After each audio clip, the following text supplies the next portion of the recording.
पाकिस्तान में गर्मी के मौसम ने हमारी तो तबाही फेर दी है और इस सारी सूरत हाल में वाहिद सहारा एसी महसूस होता है। लेकिन फिर जब आप बिजली के बिल के बारे में सोचते हैं तो फिर अलग ही पसीने छूट जाते हैं। एसी खरीदते हुए ये सोचना पड़ता है कि किस किस्म का एसी लिया जाए जो कमरे को भी ठंडा कर दे और उससे बिजली के बिल पर भी काबू रहे। आजकल लोग खरीदते हुए देखते हैं कि एसी की ईईआर रेटिंग क्या है और इसके अंदर किस कैटेगरी का कंप्रेसर लगा हुआ है। आप भी महसूस करते होंगे कि पुराने विंडो एसी कितने अच्छे होते हैं और वो कितनी ठंड कर देते हैं। इन एसीज के तमाम पार्ट्स एक ही जगह पर लगे होते हैं और इसका शोर भी होता है। ये बाकी एसीज के मुकाबले में सस्ता होता है लेकिन ये बिजली बहुत इस्तेमाल करता है।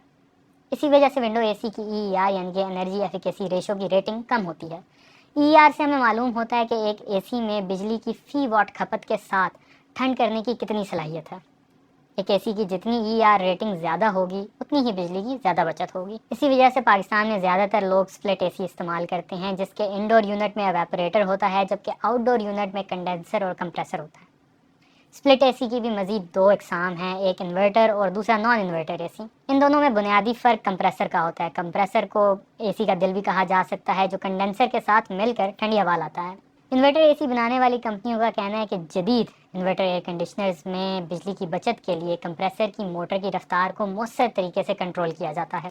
इन्हें वेरिएबल स्पीड कंप्रेसर वाले एसी भी कहा जाता है। इनकी ईआर रेटिंग काफ़ी ज़्यादा होती है और इसी वजह से ये महंगे भी होते हैं। नॉन इन्वर्टर एसी इसके मुकाबले में ज़्यादा सस्ते होते हैं लेकिन इनकी कंप्रेसर की मोटर मुसलसल चलती रहती है और जब कमरा ठंडा हो जाता है तो ये रुक जाती है और फिर कमरे को दोबारा ठंडा करने के लिए दोबारा ऑन होती है। इसकी वजह से बिजली ज़्यादा इस्तेमाल होती है। हम में से ज़्यादा लोगों का ये तजर्बा है कि एसी को 16 डिग्री पे चलते देख के हमारे वाले साहब का पारा चढ़ जाता है और वो इसे 26 पर ले आते हैं। इनकी बात किसी हद तक ठीक है। माहिरीन की ये राय है कि इन्वर्टर एसी को 26 डिग्री सेल्सियस पर ही चलाना चाहिए, इससे बिजली की ज़्यादा अच्छी बचत होती है।